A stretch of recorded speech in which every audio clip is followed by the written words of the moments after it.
Hey, it's Eben. Right here in this video, I share one of my best trainings on how to be successful in life. For other free training to help you be successful, just click the link you see in this video or go to ebenpagan.com.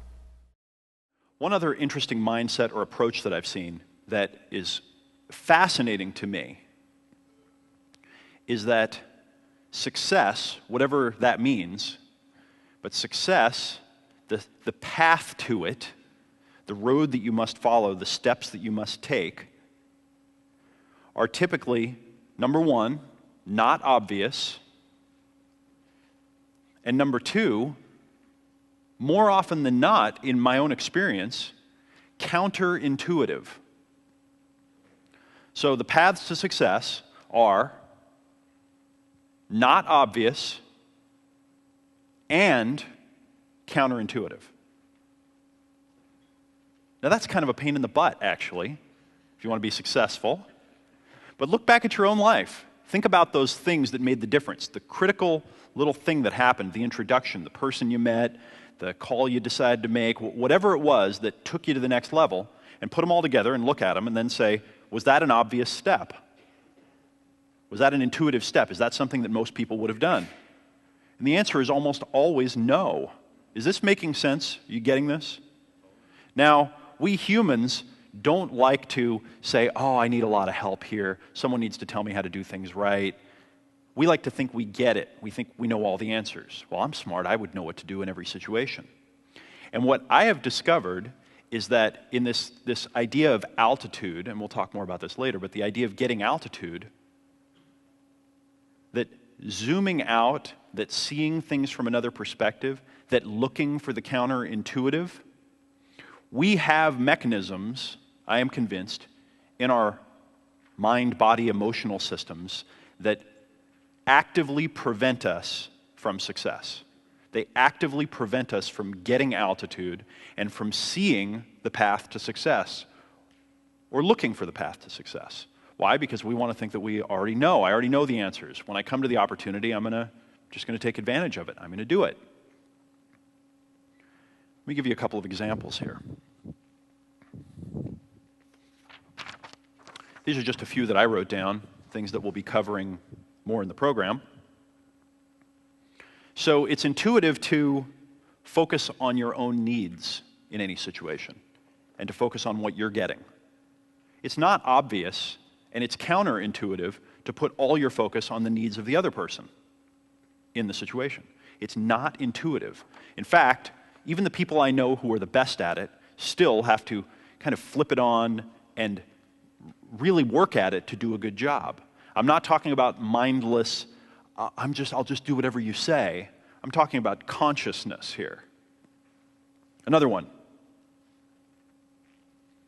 It's intuitive to try to convince your customer to buy what you're selling. That's the intuitive thing. Here's what I'm selling. You should buy it, and here are the reasons. It's counterintuitive and not obvious to find a group of customers that has a need and say, what do you need that someone isn't fulfilling? And then create it and then say, are you interested in this? It's counterintuitive.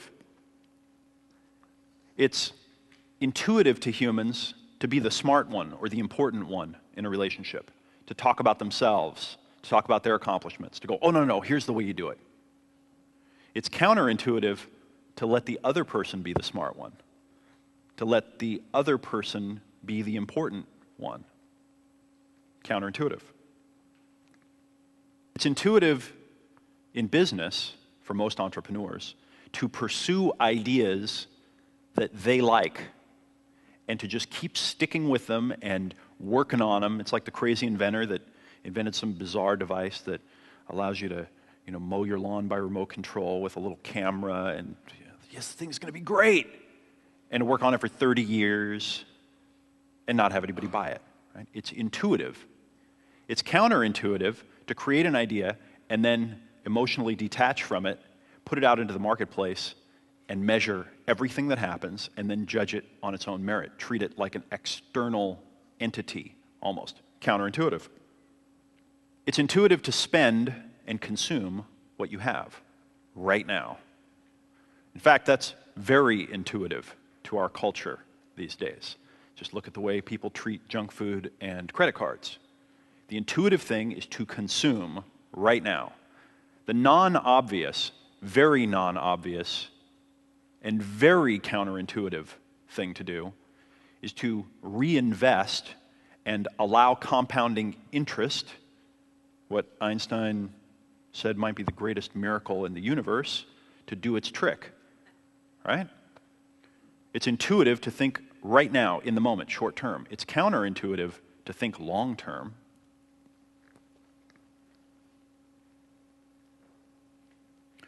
It's intuitive to multitask, do a lot of things at once.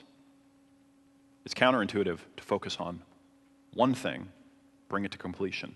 Focus on the next thing, bring it to completion. It's intuitive to try to do everything you're doing in business well.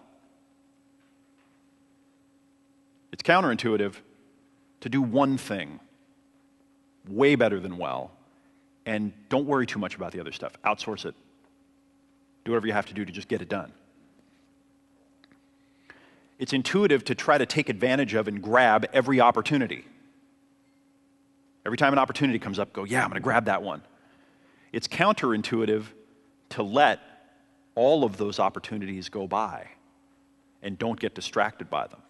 Very counterintuitive. It's intuitive to let situations, problems, things that go wrong, loss, upset you and get to your emotions and destabilize you and have you go, oh, no, not this. What am I going to do?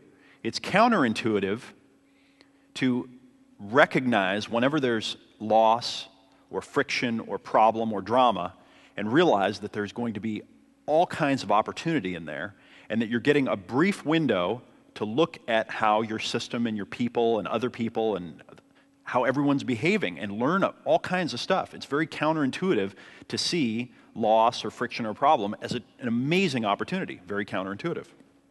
The point I'm trying to make, and I hope that I've gotten it across, and this is just my view, this is just the way I see the world. You can try this on if it works for you. In fact, you can try on all the ideas. If they work for you, great, use them. If not, toss them aside. My way isn't the best way. But it's interesting how the factors that lead to success are not obvious to the human. And in fact, they're counterintuitive. They're against or at an angle to or not natural to the way that we would automatically behave in this situation. And that is a huge challenge. And just like one of the other metaphors that I like to use a lot is, have you ever been to the county fair where they have all those different games that you can play? And the carney's back behind the thing. Hey, little lady, come over here. I'll give you a free toss. And then he says, watch how easy it is. And he takes the ball, he knocks over the pins, or he throws the thing into the basket, and you go, that can't be that hard. And then what do they say, right? I'll even give you a free try. You toss it, and you go, oh, it was almost there. And then they take your $10, and it keeps being almost there, and doesn't quite get over the line to there. Now, I, of course, being crazy and determined, when I want to win one of those games, what I do is I go over and I stand there and I just watch. And I try to find the trick. Because I know that there's a counterintuitive trick in there somewhere. There's something to do where at the last minute you put some spin on the ball or you do something that a regular human just wouldn't do. And once you know the trick, then it's easy. But they only usually let you win one animal, so it's not a good investment to spend 2 hours to get a $20 stuffed dog. So I don't spend too much of my time doing it. But that's what you need to do if you want to find success and you're experiencing the world through kind of the reality that I just gave to you there, is look for the trick. Look for the thing that's not obvious. Look for the thing that's counterintuitive.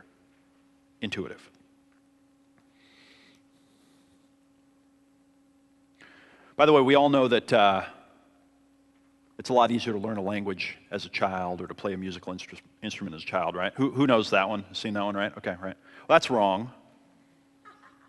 It's not easier to learn a language as a child or to play a musical instrument. I mean, it takes a kid, how long does it take a child to actually learn a language so they can speak it even reasonably well? Years.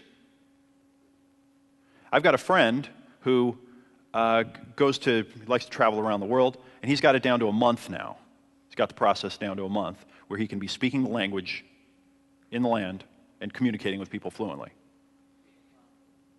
These folks over here were telling me that this is Wyatt, Marilyn Woodsmall, you're going to want to talk to them if you can. I can't explain how brilliant they are. They had a friend who was a language teacher. They were telling me that he could teach someone, and was paid a lot of money by Hollywood actors and what have you. He could teach someone to have the basics down of a language in 3 days. 3 days. We humans have these weird things that happen in our mind that prevent us from getting what we want. And what I need you to do is open up. I need you to open your mind a little bit and not get too trapped in where your mind automatically goes during this program. Because a lot of the stuff we're going to talk about is counterintuitive. A lot of this material will appear difficult or complex, but I'll walk you through the steps. Leonardo da Vinci had a nice quote. He said, "Every now and then go away, have a little relaxation, for when you come back to your work, your judgment will be surer. Go some distance away, because then the work appears smaller and more of it can be taken in at a glance, and lack of harmony and proportion is more readily seen." He was talking about altitude there. I don't know how he knew about it, how he copied my thing back then, but he seemed to have a sense for the counterintuitive. And the way I sum that up is get altitude. You've got to zoom out. You've got to get out of your perspective.